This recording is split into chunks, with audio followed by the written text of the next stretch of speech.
우주 탐사는 우주를 이해하고자 우주를 탐사하고 조사하는 활동입니다. 오늘날 인류에게 있어 과학기술은 없어서는 도저히 살아갈 수 없을 정도로 의존도가 방대하고 과학기술의 가능성은 눈앞을 가로막는 광명과도 같이 무궁무진합니다. 현재 인류는 인공위성, 우주탐사선, 우주망원경과 같은 기술들을 활용하여 우주를 탐사하고 있습니다. 과학기술의 종착점이라고도 할 수 있는 우주탐사가 인류에 있어 어떤 의미를 담고 있고 인류에게 어떤 영향을 미치는지 흥미로운 사례들과 함께 알아봅시다. 우주탐사선은 직접 천체까지 날아가 그 주위를 돌거나 전체 표면을 착륙하여 탐사합니다. 대표적으로는 아폴로 1호와 최근 발사된 아르테미스가 있습니다. 그 중에서 저희는 아르테미스에 대해 알아보도록 하겠습니다. 아르테미스 계획은 21세기 미국 달 탐사 계획으로 달의 유인 탐사와 우주 정거장 건설 등을 목표로 합니다.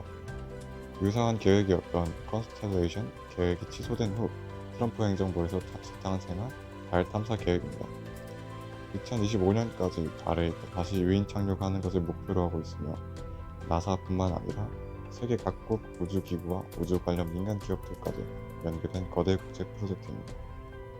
아르테미스 1호는 아르테미스 계획의 일부로 2022년 11월 15일 오후 4시 48분에 미국 플로리다주 케이프 커네럴 우주군 기지에서 오리온과 SLS 로켓을 테스트하기 위해 발사한 임시 무인 달 궤도선입니다.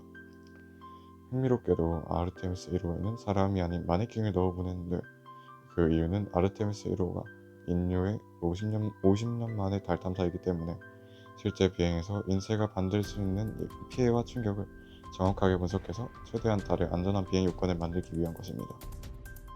우주망원경의 구상은 우주의 천문대를 만들자는 생각에서부터 시작되었는데 오늘날 우주와 천체를 관측하는 데에 가장 획기적인 발명품이라고 할 수 있습니다. 우주망원경의 역사는 천문학자 라이만 스피처가 최초로 제안했던 1946년까지 거슬러 올라갑니다.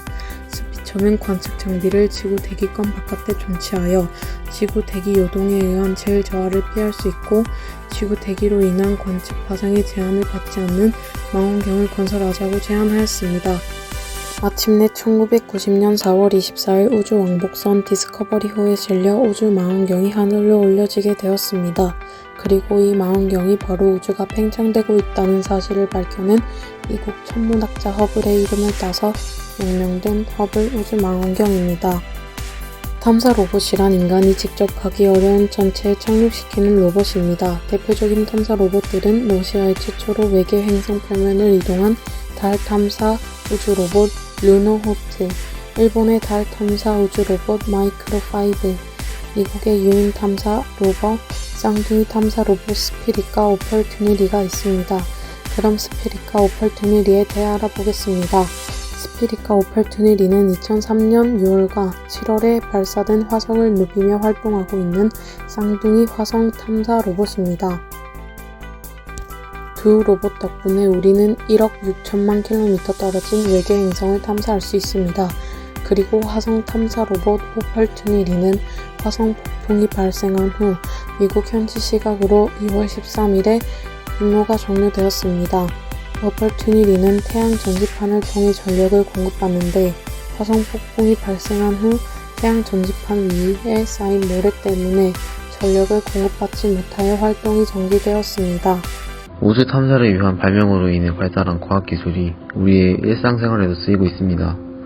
체온계에는 나사에서 제작한 우주 발명품입니다. 나사는 우주에서 발생하는 열을 방지해 우주 연구와 위험에 대비했는데요. 열에너지가 전자기파로 방출되는 현상인 열 복사를 체온계에 적용한 것이 기체온계인 것이죠.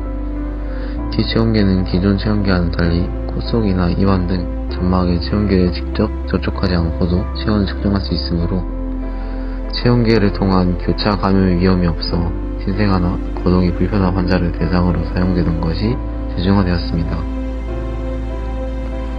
청소의 불편함을 대폭 줄여준 무선 청소기 역시 우주 개발의 산물입니다. 나사는 달에서 월석을 식수하기 위한 장비로 휴대용 드릴을 개발해야 했는데요. 휴대성을 위해 가볍고 작으면서 배터리로 작동되어야 했고 고착 능력도 뛰어나야 했습니다. 나사는 오랜 연구 끝에 드릴 개발에 성공했고 이 기술을 청소기에 적용해 휴대용 무선 청소기를 탄생시켰습니다. 사람이 살아가는 데 있어 꼭 필요한 것이 바로 수분입니다. 수분은 몸의 70%를 이루고 있을 만큼 인간에게 중요한 요소인데요. 우주에서 생활하는 우주인이라 해도 예외는 아니겠죠. 그렇다면 물을 구할 수 없는 우주에서는 어떻게 수분을 공급받을 수 있을까요? 나사는 이를 해결하기 위해 이온 정수 시스템을 발명했습니다. 바로 우주인의 소변이나 생활폐수를 정화해 물을 재공급하는 것이죠. 이렇듯 우주인의 물 공급을 위해 개발된 정수 필터는 이후 민간에게 이전되어 우리가 가정이나 식당에서 흔히 사용되는 정수기 속 정화 필터로 재탄생되었습니다. 인공위성은 지구 주위를 일정한 궤도에 따라 공전하도록 만든 장치로 통신위성, 날씨위성, 방송위성, 과학위성 등으로 다양한 목적으로 사용됩니다. 또한 2022년을 기준으로 인류가 발사한 인공위성은 약 8,300대나 됩니다.